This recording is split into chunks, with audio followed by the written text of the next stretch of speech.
Bonjour à tous et à toutes. J'espère que vous avez la forme. Aujourd'hui, je viens vers vous avec quelques nouvelles. Tout d'abord, j'ai créé un Utip pour ceux qui voudraient soutenir la chaîne gratuitement. Ensuite, j'ai une grosse creepy faisant partie de la quête de l'étranger qui est déjà écrite et qui ne devrait pas tarder. Bien, est-ce que vous êtes prêts ? C'est parti. Il y a longtemps, alors que j'errais sur le net à la recherche d'une nouvelle victime, je suis tombé sur un document tout à fait intéressant. J'ai fait alors mes recherches à ma manière. C'est-à-dire, pas très légalement.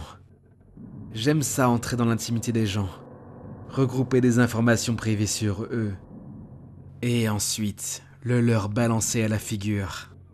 Cela les effraie, les rend plus prudents, parfois même paranoïaques. Et c'est jouissif de voir ça. Je suis ce que certains d'entre vous pourraient nommer un stalker, même si je trouve le mot un peu fort. Mais récemment, une de mes trouvailles a changé mon hobby du tout au tout.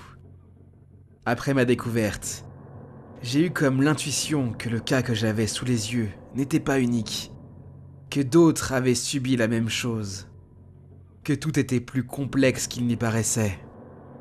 Alors, j'ai fait ce que je fais de mieux. J'ai cherché, j'ai hacké, je me suis rendu dans des lieux interdits, j'ai repoussé les limites du virtuel. Le résultat a dépassé de loin mes attentes. D'une certaine façon, je n'ai pas cessé mes activités. Je suis toujours un stalker. Le stalker du sonneur de porte. Ce que vous allez entendre n'est pas une histoire, c'est une enquête. Une compilation de tout ce que j'ai pu trouver sur lui.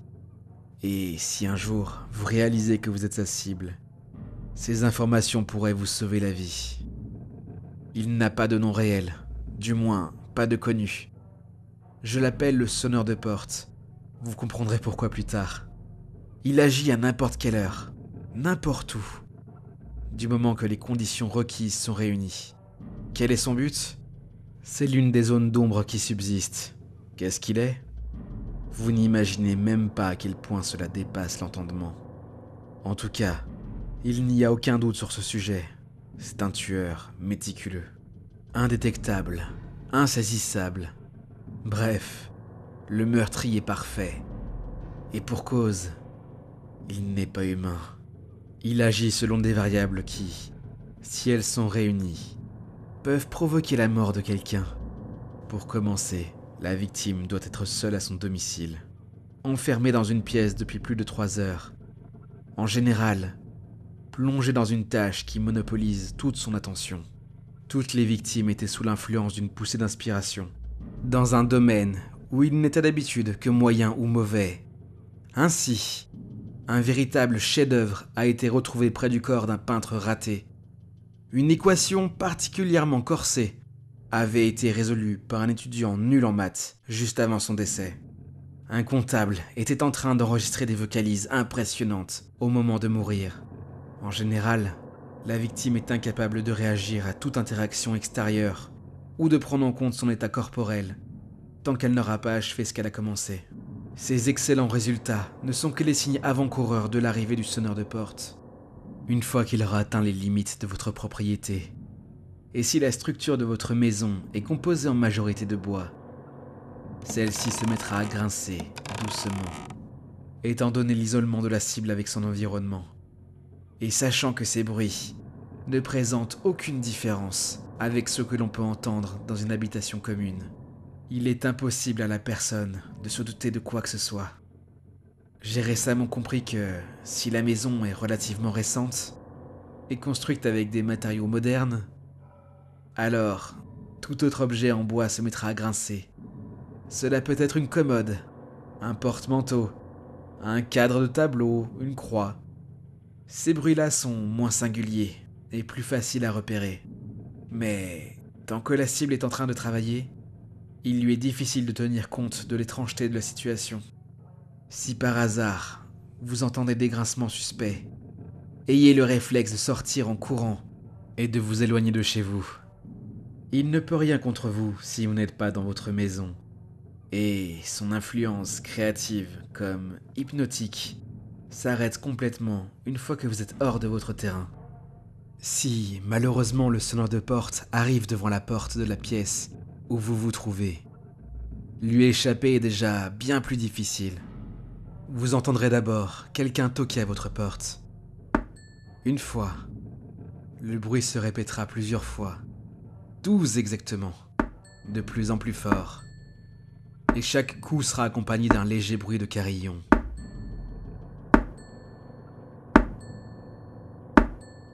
Je suppose que les coups ont un effet bien précis sur le sujet. Ma théorie serait que, à chaque coup donné, la victime sorte un peu plus de sa torpeur inspiratrice.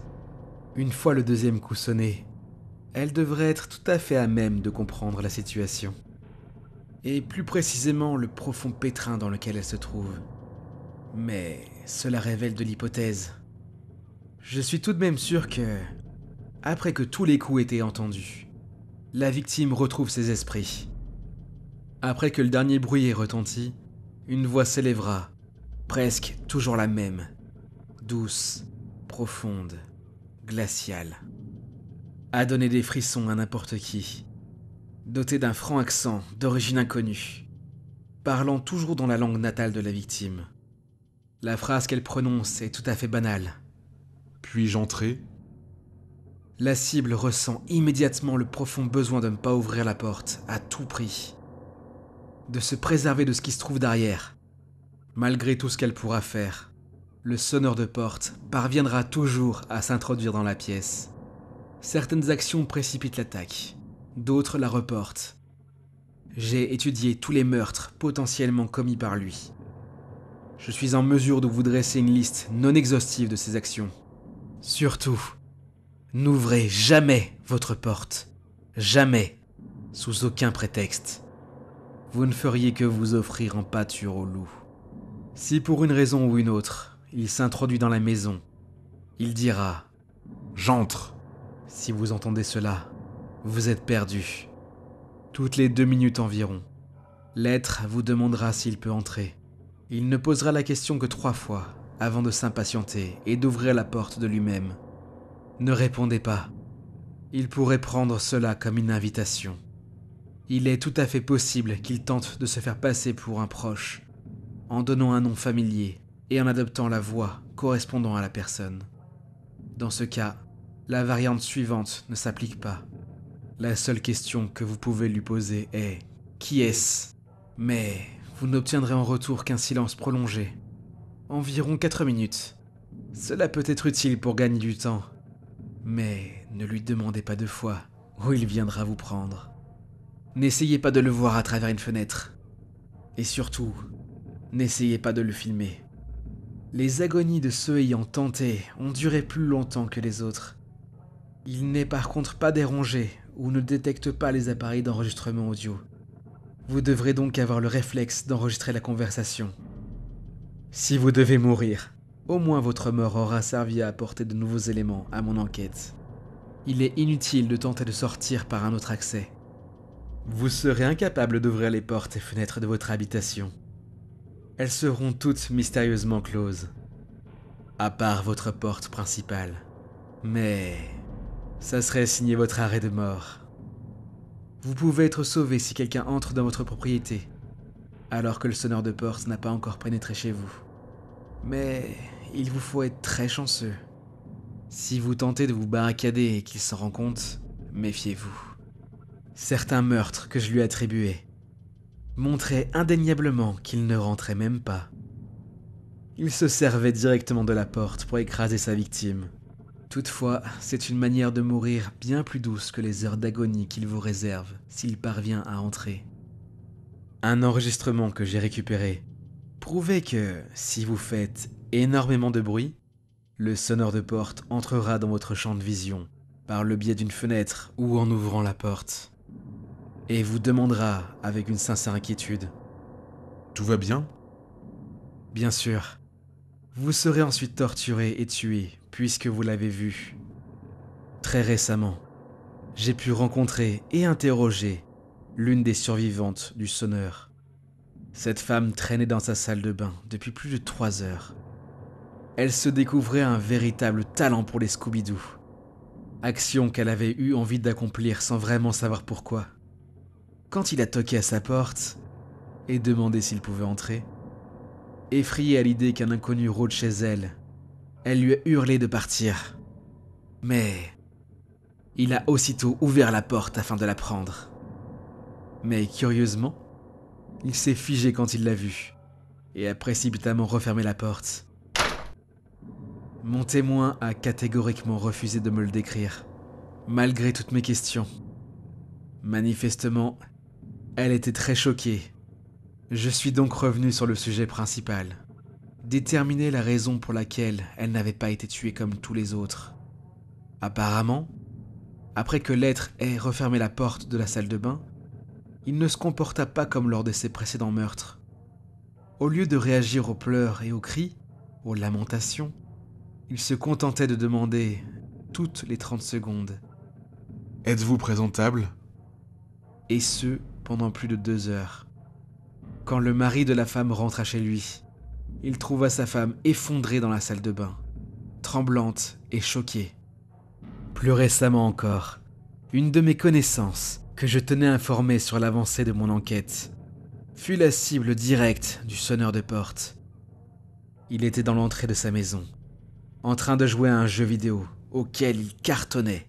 Quand les 12 coups ont résonné, il a entendu la voix. Il a sans doute fini par faire le lien avec mes recherches, puis avec cette jeune femme chanceuse qui avait pu échapper à la mort et a sûrement décidé de tenter le coup. Il a donc tout de suite lancé l'enregistrement audio sur son ordinateur portable, afin qu'il reste une trace, avant de se déshabiller et de répondre « Je ne suis pas présentable ». Il fut retrouvé mort à son domicile, une serviette blanche pudiquement posée pour cacher ses parties génitales. Une question se pose donc. Est-ce que le sonneur de porte ne fait preuve de galanterie que pour la jante féminine ? Ou bien un autre facteur extérieur a scellé le destin de mon ami ? J'ignore beaucoup de choses au sujet du sonneur. Quel est son but ? D'où vient-il ? Pourquoi une telle prévenance pour nous, êtres humains ? Alors que, vraisemblablement, sa mission consiste à nous tuer. Mon ami fut-il tué par hasard ? Ou bien le sonneur de porte est en train de remonter ma piste ? C'est pour cela que je poste sur cette chaîne YouTube le fruit de mes recherches. Ainsi, si je venais à disparaître, d'autres pourraient prendre la suite. Maintenant, c'est à vous de jouer. J'espère vous avoir fait une fois de plus trembler avec cette histoire. Et d'ailleurs, je suis désolé pour le retard. Mais trêve de bavardage. Passons tout de suite aux 3 mots de passage. Vous devez donc les placer dans votre commentaire. Je sais que pour la plupart, vous savez le faire. Ils sont ourson, califourchon et ronchon. Sur ce, je vous laisse et je vous dis à très bientôt pour un autre étrange rendez-vous.